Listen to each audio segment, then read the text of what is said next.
Hello,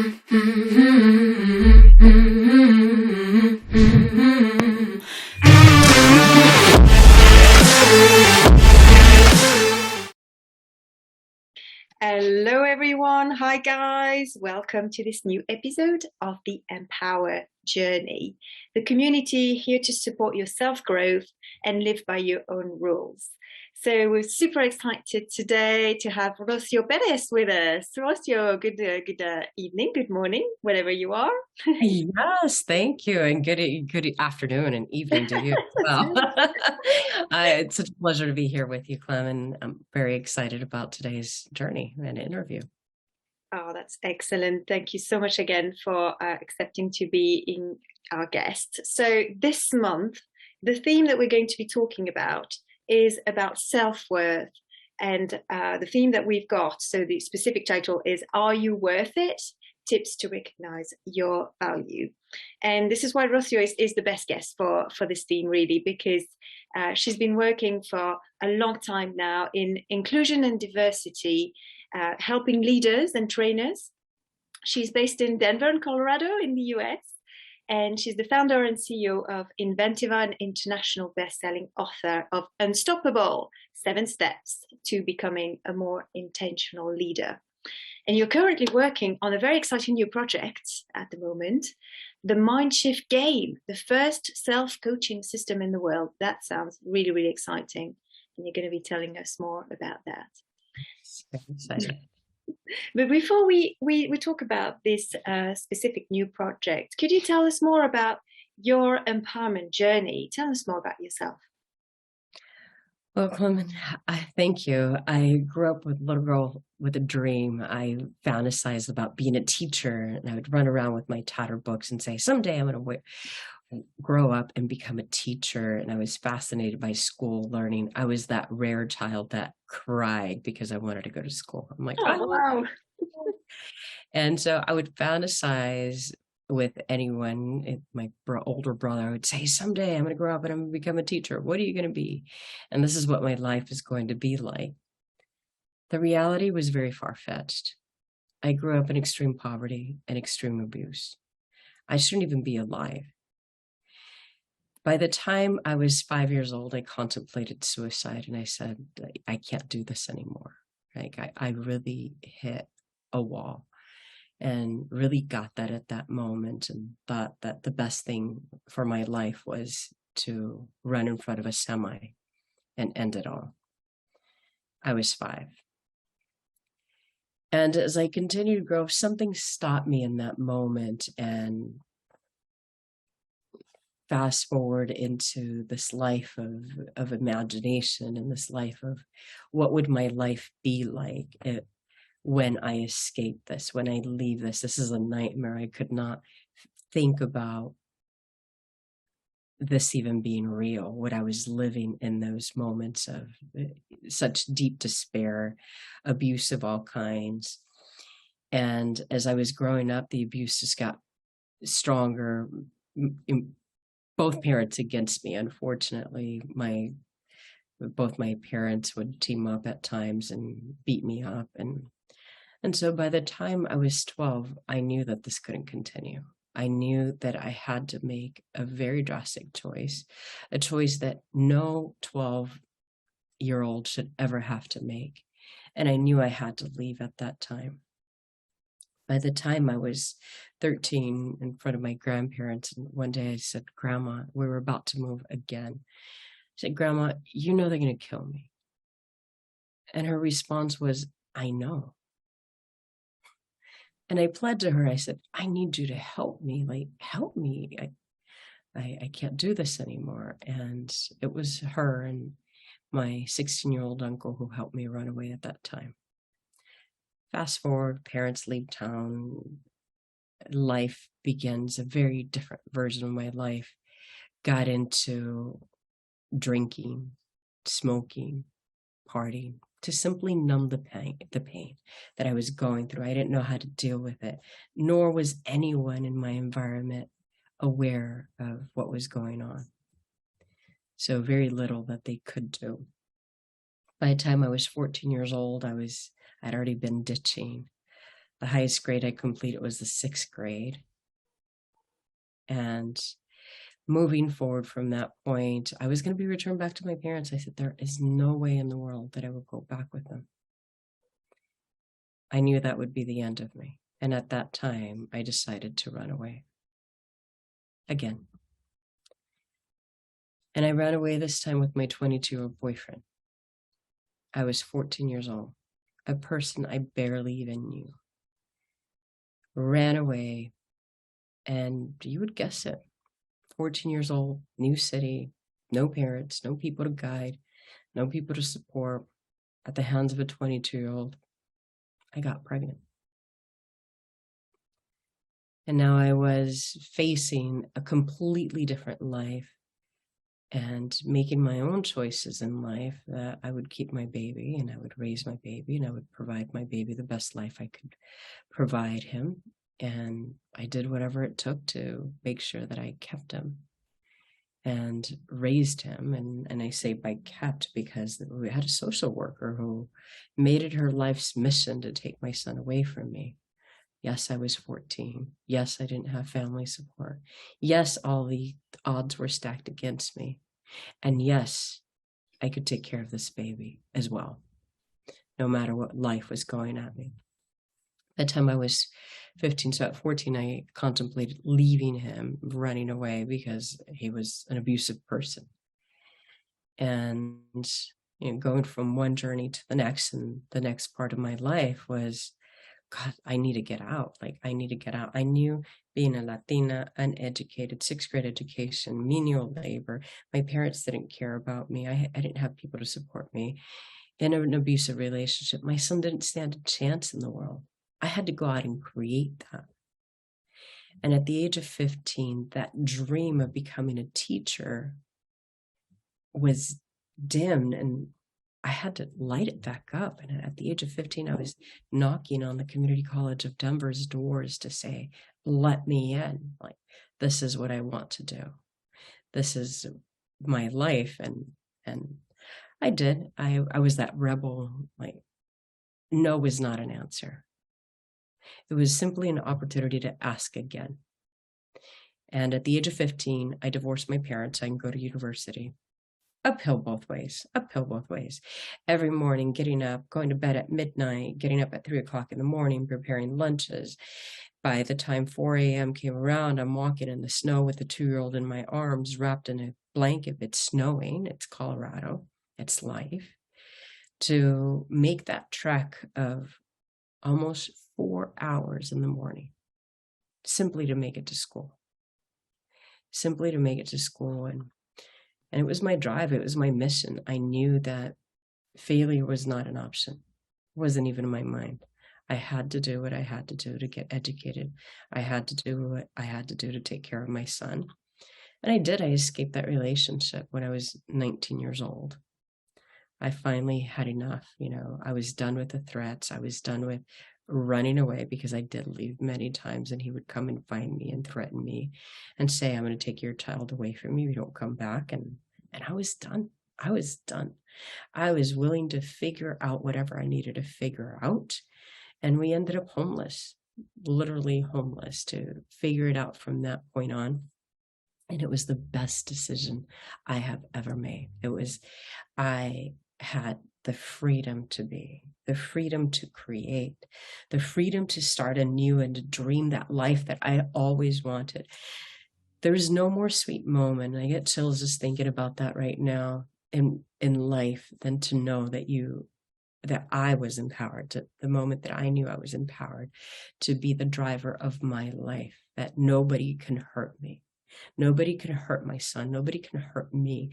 That it was up to me to create that life that I desired. And I did. I went forward. I worked 2 jobs. I went to school full time and sometimes double time. I didn't even have a car until I was in my early 20s. And I guided my brothers to move forward in life. I mentored students. I started at the age of 19. I didn't even know what I was doing. I had no clue.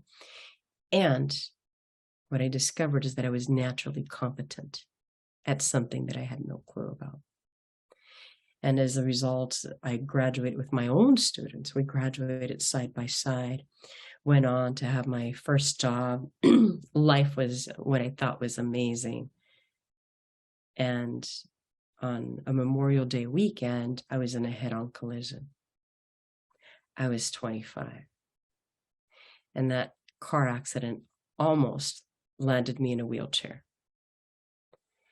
And life just kept on asking me, you know, Rocío, how bad do you want this? How bad do you want this? How bad will you hold on to your conviction of what you know is possible in this world? And for me, I'm like, I will walk, I am walking, and I will be walking forever. And I have, against all odds, I am standing and moving and walking and dancing and skipping and running and whatever it takes. And it took something. It really did. It took my belief. It took the healing. It took many, many doctors. It took the knowing of what I knew was right for me. Not what the doctors thought was right for me, is what I knew what was right for me. And then at 29, as I was still going through that process. I had decided to go back to university. I was going now for a dual MBA in international business and marketing, had gotten accepted. I thought I had it all. You know, I'm going back. This was my dream, to go back to university. And then all of a sudden, life changes again. This time, cancer. And that time, it was another wake-up call. Like, are you really living?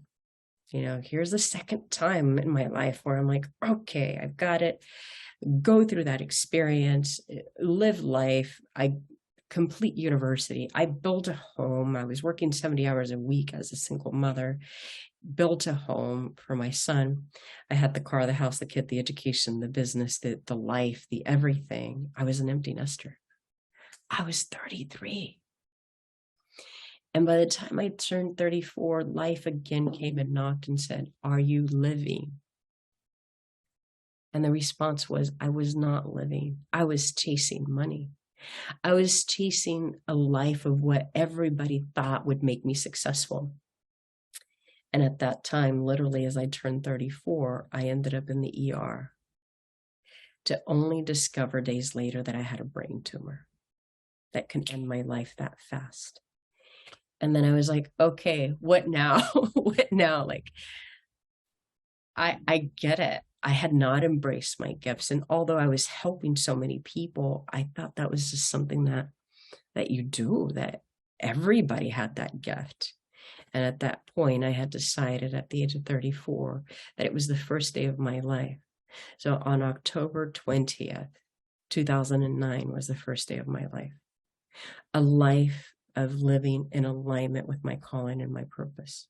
A life of understanding what was important. It wasn't chasing the degrees, and it wasn't forcing my son to do the same thing, to go down the same path because, hey, guess what? You came from a single teenage mother who shouldn't even be alive to who has multiple degrees and you have to top her. No, he didn't. He had to do what made his heart sing. That's what he had to do. And that's where my life began. That's where it's been. I've dedicated the rest of my life from 2009 to continue to helping people at a very different level.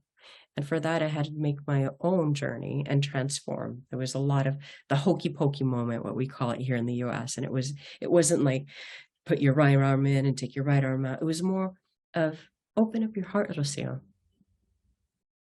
Show me what you really desire. Open up your mind. It's okay to remember your hurts. It's not okay to deny them. You have to mourn them. You have to grieve whatever it is that's going on inside of you and like transcend it and discover the gifts, and trying to repress it isn't going to get you anywhere. And at that moment, I started to dance with that adversity, that life, the moments where I had to cry with myself, to really look at myself in the mirror and say, I love you. I love you. And those moments of waking up and saying, I never heard that in my life from my family. I didn't even hear it from my own mother. And I had to learn how to take all of those things that I did to coach other people and turn it on myself in 2011. In July of 2011, I said, enough. How can the very people that I guide have more success than I did? And it wasn't the material, it wasn't the education, it wasn't the accolades, I had all of that. What I didn't have was the love of my mother, which was my greatest desire. And what I learned in that journey is that her love wasn't mine to have. It wasn't mine to have. Through that experience, what I learned was love to no means you've got it all, like unconditional love for myself, unconditional love for others. Had my mother been a 10th the mother that I wish it would have been, I wouldn't be half the woman that I am today. It was because of that journey, because of what lacked, that I have become who I have become. And today I get to say I have the privilege to guide people from all over the world. And I have since the beginning of my career, today at a very different level, at a level that I've done my own work on me, that I can come and give and express to the nth degree. And I have a son who's 31 years old, Victor Manuel, 31. Like, who would have thought?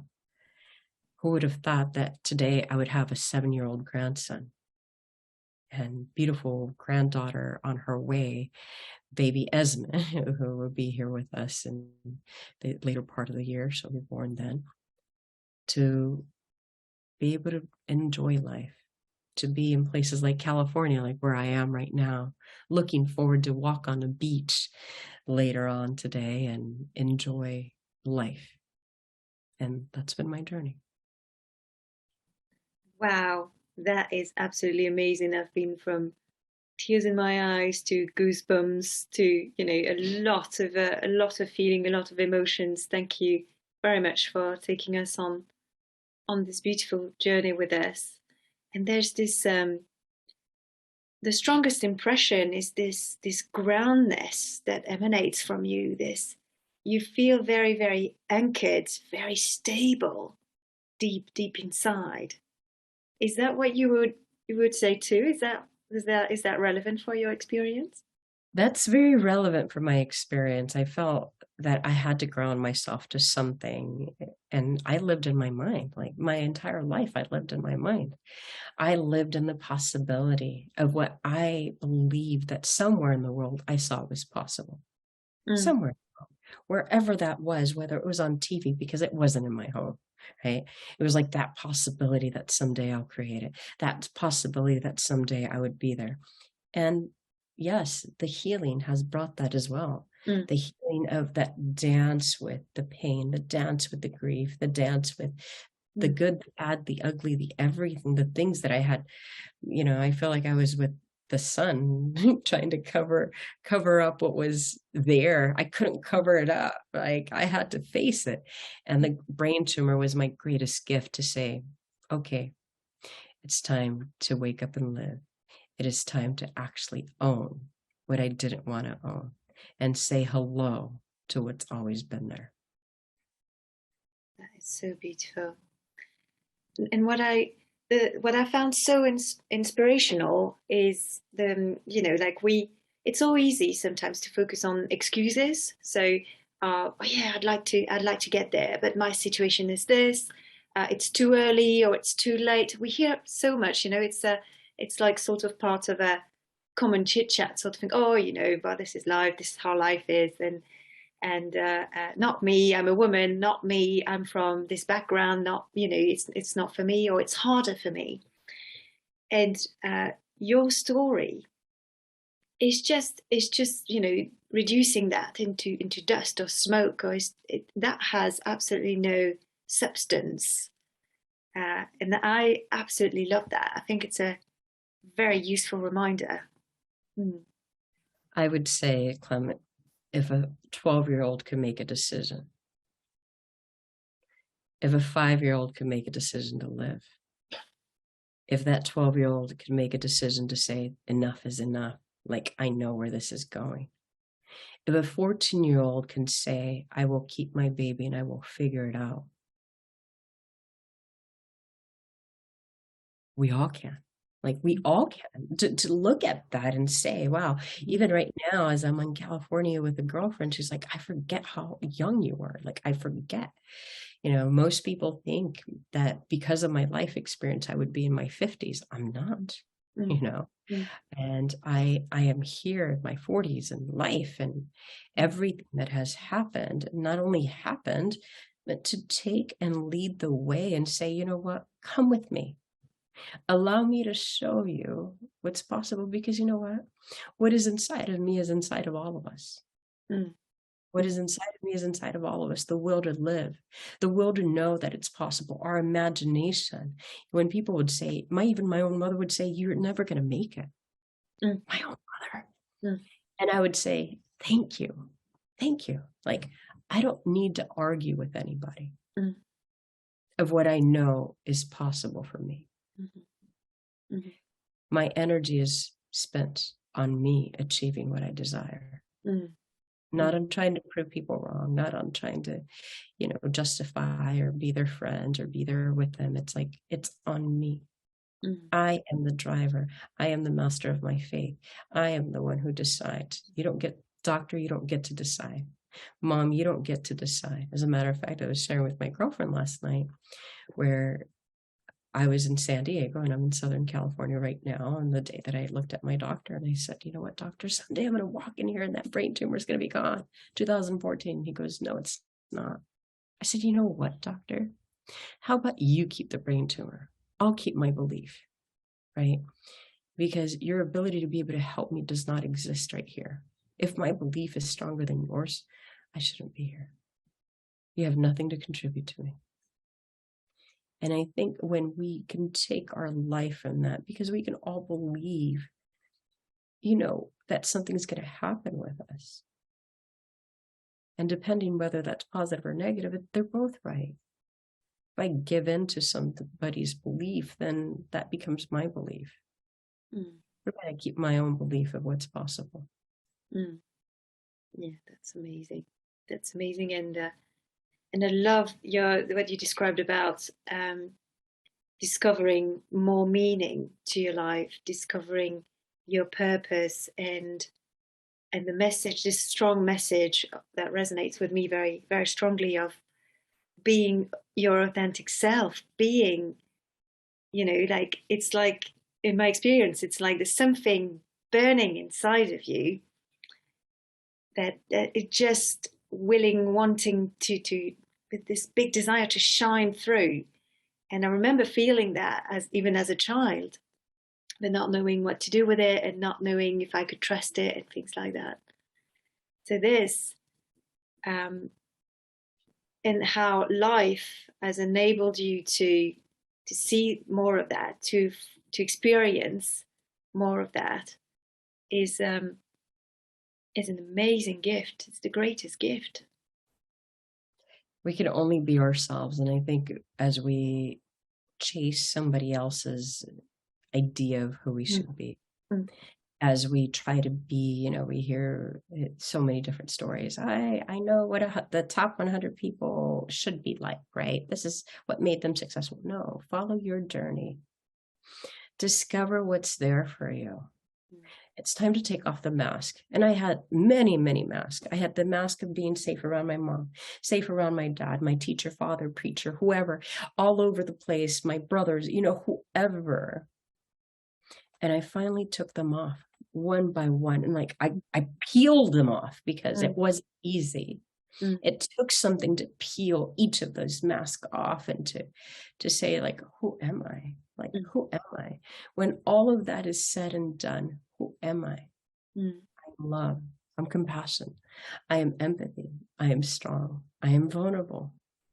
I'm authentic. I hurt just like everybody else. And I'm alive. And it's okay to be human. For the first time in my life, I discovered along my journey that it was okay to fail. I had grown up thinking that I had to be perfect. And at the age of 38 years old, I remember sitting at a conference and I was there as a volunteer. We had set it up, and there was, probably my 5th conference in that I was helping volunteering. And all of a sudden I'm sitting there, and the night before, it's like, what do you want to say before we get this conference started? And I remember sitting in that circle, and I came to tears and said, you mean I don't have to be perfect in order to be loved? Like, my whole life I had strived for perfection. Mm-hmm. Feeling subconsciously that that would give me love. Guess what? It never did. And now I love me. I love all of me, like the good, the bad, the ugly, the whatever. It's all here. It's all part of me. It's part of my journey. It's amazing. It's amazing. It's like I have the impression that it even transcends the concept of value and self-worth.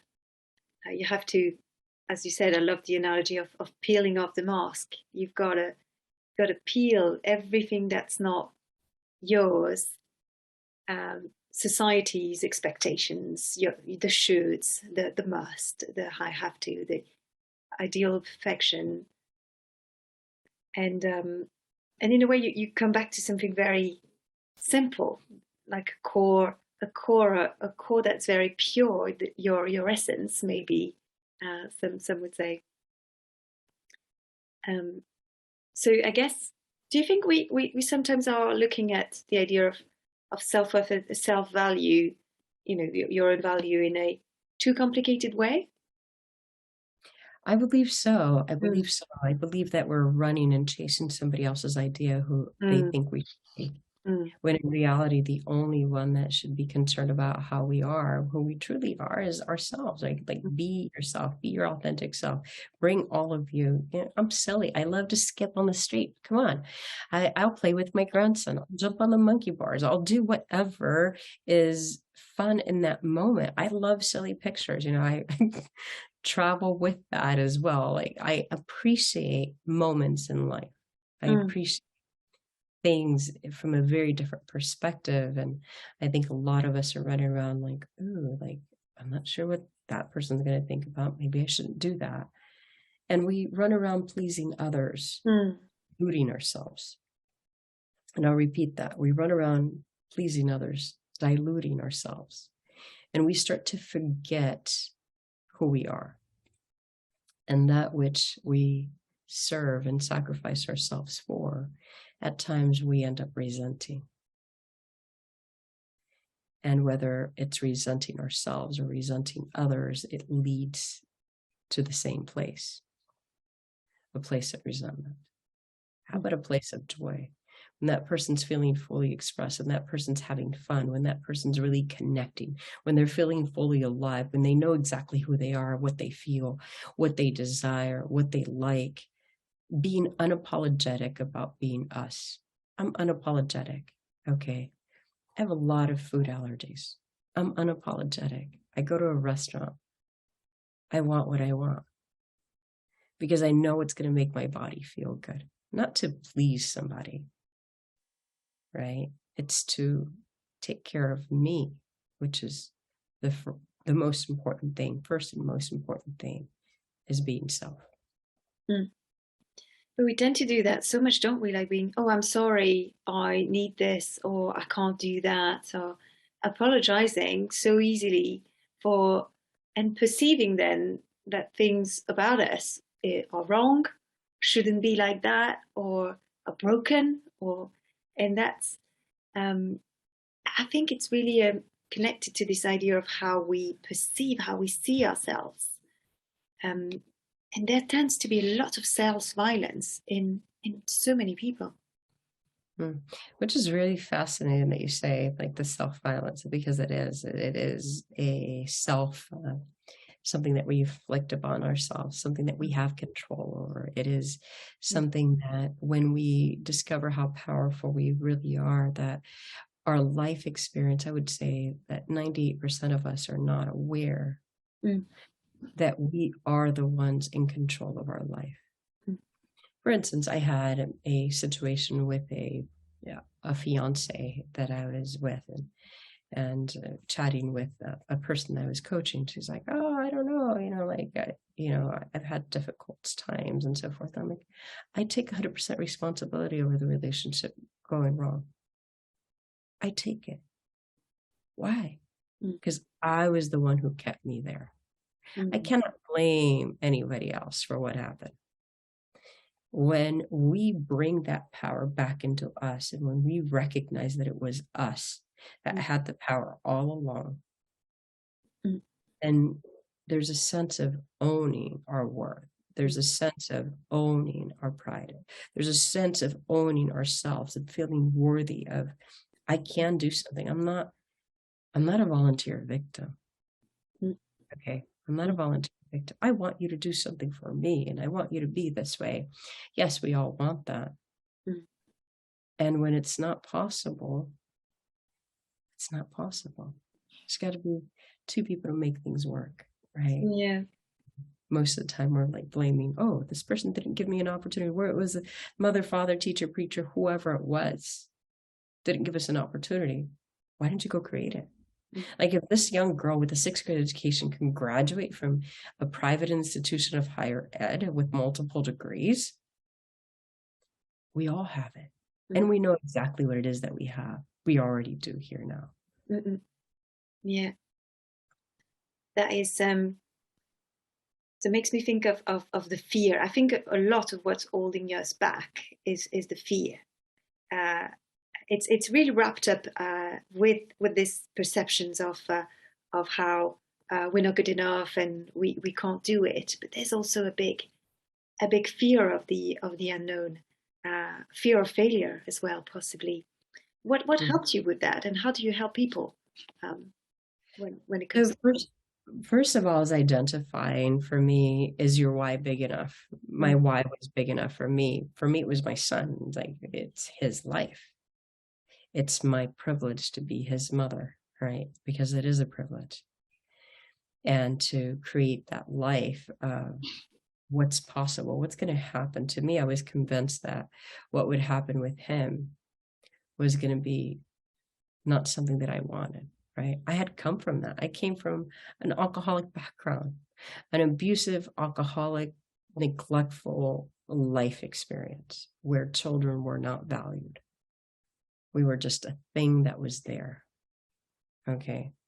We just simply existed. I didn't want that. I knew that there was something better, bigger and better out there in the world, that there was a different way of living.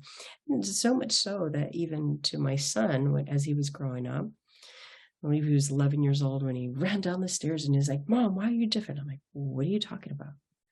He's like, why are you different? Why are you different than my uncles? And I'm like, what are you talking about? And he's like, Mom, they yell at their kids. They're always partying, they're drinking, and they're driving, and you don't do any of that. Oh, okay. I choose not to, right? It's not the life that I chose. I chose one of my own creation, one that inspired me to be someone different. So getting away from the fear is identifying, is it where you're going, what you desire? Because even our lack of an action will lead us somewhere. It will, whether we think we don't want to make a mistake by making a decision, guess what? You've already made a decision. And that mistake may be costing you your life, because to be there, if I would have sat there and thought about, like, oh, it'll change someday, or this is the way life is. No, it's not. I wouldn't be here where I'm at today. I wouldn't have gotten to enjoy to meet people from all over the world, like meeting you. I would have never met you, right? I would have never had these experiences of traveling different parts of the world, connecting with people, breaking bread, really enjoying life, culture, music, different types of beaches. I love beaches. There's so many things that I would have never discovered had I given to the fear. And was it easy? No, it wasn't. It took something, and it took me programming me, because that's what we must do, right? We were programmed unintentionally, whether we want to or not. Everything that we learned from people with their best intentions, and some of them were not aware, right? We learned by observing, we learned by absorbing, we learned everything. And all of a sudden, you know, we grow up and it's our choice what we believe. It's our choice. I would walk around, Clem, and I would say, you know, I've got this. I've got this. Like, even though people were saying, no, you can't do it. I'm like, I've got this, you know, like I'm doing this. I am doing this. And I am doing this because my why is far bigger than my how, right? Because it's a life. And the only thing I can focus on, was it easy? No, I had to focus on where that vision was taking me. That's where I'm going. Okay, stay focused on that, because the rest is distraction. And yes, it's here to distract us, because it will. And we can give into the distraction, which is the fear, or we can give into the possibility, which is the future, until the unfamiliar became more familiar than my familiar. Then life started to change and it shifted. And this is why everything that I do is to help people shift their minds. It really instill that belief inside of them. I took those principles that we can take them anywhere in the world. Every culture has the principles that we share with people. We share the vision. We share the power of belief. We share the power of affirmation. Like, who has that? Every single culture. That's why we exist, right? That this is universal and it transcends age, culture, gender, everything that we do, and that we all have the capacity. And as we start on our journey, we start to discover that we're far more powerful than what we've ever imagined. That's awesome. Really reminds me of a quote that I love, that I think is really in the aligned with what you're saying. We do it because it's worth it, not because it's easy. I really love that idea. And things are, sometimes they're not easy because they're unfamiliar. And when we become familiar with them, it's the same thing. I have children who are 10 years old that I've coached and I'm coaching, and where they're like, oh, I'm afraid I'm going to make a mistake. You're 10 years old. It's okay to make a mistake, right? I'm afraid of going into the 6th grade. Yes, I get that. I get that you're afraid. How do you make it familiar? Because the unfamiliar is where the fear is. How do you start to dance with it, to dance with what it is that you desire, to become more familiar, to understand it in ways that you have never understood it? That one day, because it's so familiar, you're like, oh, like, I've got this. I get this. I love that. I love that, because it's very empowering and enabling. It's not familiar yet. How can you make it more familiar? So it's already almost familiar, you know. It's the belief that it will be is already there. Shift is very powerful. It's a beautiful belief. Amazing. Can you tell us more about the Mindshift game? So you said it was the first self-coaching system in the world. That's really intriguing. We'd love to know more. It is. So what I did, Clem, over the last few years, I was so excited to figure it out. I'm like, oh my gosh, you know, like, I had to invest a lot of time, energy, and money. I was traveling the country, learning from people. When I went on that journey of self-discovery, when I did my hokey pokey moment, I was attempting to learn from anyone, because guess what? Again, I had to discover it. I had to discover and heal. Again, I wanted to live the most fulfilled life possible. I wanted to enjoy this journey with my son. I wanted to live life to my potential. And in that process, after learning from so many people, I discovered that nobody had it. Nobody had the secret formula for me. Seriously, I volunteered. It wasn't there. You know, I went from conference to conference to conference. I attended free conferences. I attended conferences that I paid a lot of money. I didn't even have money. I put it on my credit card. I attended everything and read every book that I would hear somebody say, and I would grab my phone and I would look up that book and I would order that book. I would listen to the audio, not one, not two, 10, 15, 20 times over and over again. And times I was listening to things and I was like, oh my gosh, I get it. I get this, I get that, but that and there and there. And I could take this and this and this and this. And from like every single conference, one little bit from everything. And I'm like, gosh, what would happen if I just go into me?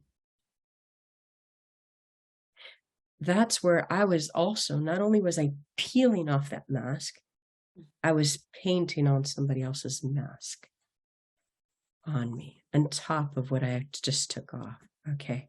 I took one off, I put one on. I took one off, I put one on. And what I discovered in that process is that what made me me was taking bold actions. What made me me was me having my own affirmations about where I was going. What made me me was me having that belief of moving forward into it. That's what made me me, right? And that I discovered that everything was already inside of me. I didn't need to go look anywhere else. And so the Mindshift game came from that, taking those universal principles of belief, bold actions, and affirmations, and put it into one place and say, okay, how do I share this with the world at a price point that makes sense to people? To be able to serve that Rocío that didn't have much money, the one that was crying on the floor one day when I came to my knees because I had to make a decision of buying a gallon of milk or buying my son a pair of shoelaces. Do I feed him and do I make sure he has shoelaces? To be able to serve humanity in a way that we haven't been served. And that's where I created the Mindshift game, into that, to be able to do that from people from all walks of life. That the game has its unique way of molding itself around the individual and what that individual desires. And that individual gets to decide what's important to them and what they're going to do about what's important to them. We provide a framework that allows them to go through and create their own life. And we provide the support through our community where they can come in and listen to some of the conversation that we're having, where they can come in and have partaken into these conversations, into that themselves, where they can start to believe in a matter of time, whatever it is for them, that they will start to discover their power. They'll start to see their beauty. They'll start to see their worth. They'll start to reap the rewards of what they have now, not only harvested, right? That they can see and share their generosity of themselves. Not to tell people what to do, to use it for themselves and allow others to go do their own work, because that's what's important. We must all do our own work. It's important for us. You telling me or me telling you what these bold actions are doesn't serve either one of us, because then I'm attempting to be you and you're attempting to be me. The only person there is to be is you. And the only person there is to be is me. And so the Mindshift game does that. It helps people discover and reflect and build confidence. They get to boost their confidence. They get to take courageous actions. They get to expand their vision. They get to tap into their energy. They get to own their power. They get to reflect of where have I been? Where am I going? How is what I'm doing here now impacting my life? What do I choose to do? Where must I adapt my life and my way of being to create something bigger and better? And how do I sit down? What does all of this mean to me now that I've been through this journey to take my life to a completely different level? And that's what the Mindshift game is about. It is about a process of self-discovery. It is a journey, an individual journey. And we get to go on that individual journey, on our own individual journeys together inside of a community where we're like-minded people who are all on our own separate journeys and saying, you got this, you can do this, right? you have the capacity to be able to create whatever it is that you desire. Amazing. That is just, I feel like I'm bursting with energy. It's already, very contaminating in energy. It's amazing. Thank you so much. So the last question of this episode today is going to be about if you could go back in time and go to meet your younger self, what would you advise? What tips would you give your younger self? Follow your heart. Follow your heart. Do what makes your heart sing. Follow your heart and do what makes your heart sing. That would be the best journey. That's amazing. And that was one of the reasons that got me here. That's what got me here. What got me here. And allow others to do the same. Allow others. I think so much of our life we're spent as mothers, fathers, teachers, preachers, telling people, you should do this. No, let them do what makes their heart sing. Right? Because then we come around people our age who didn't do that and have a lot of regret. This is where we have doctors becoming bakers, teachers who just wanted to do something completely different and they followed a different profession to please somebody. First, when we are happy and aligned with ourselves, everything else follows. That's it. What a beautiful question. So I'd like to invite everyone listening to us to ask yourself this question: what does make your heart sing? And follow that and keep exploring. Thank you so much. Thank you so much, Rocío, for being on our show, Rocío Pérez. So you'll have all the links on the description of the episode to connect with Rocío, to be in touch. Please do check her amazing work and everything that she does. Keep following her on social media. Again, you'll have all the links down there. Thank you so much for listening to this episode of the EmpowHer Journey. Don't forget to subscribe before you go. And if you want to send us an email, send us at theempowherjourney@gmail.com. See you soon for another episode. And thank you so much again, Rocío. Thank you So much. Thank you. Bye-bye, everyone. Bye, everyone.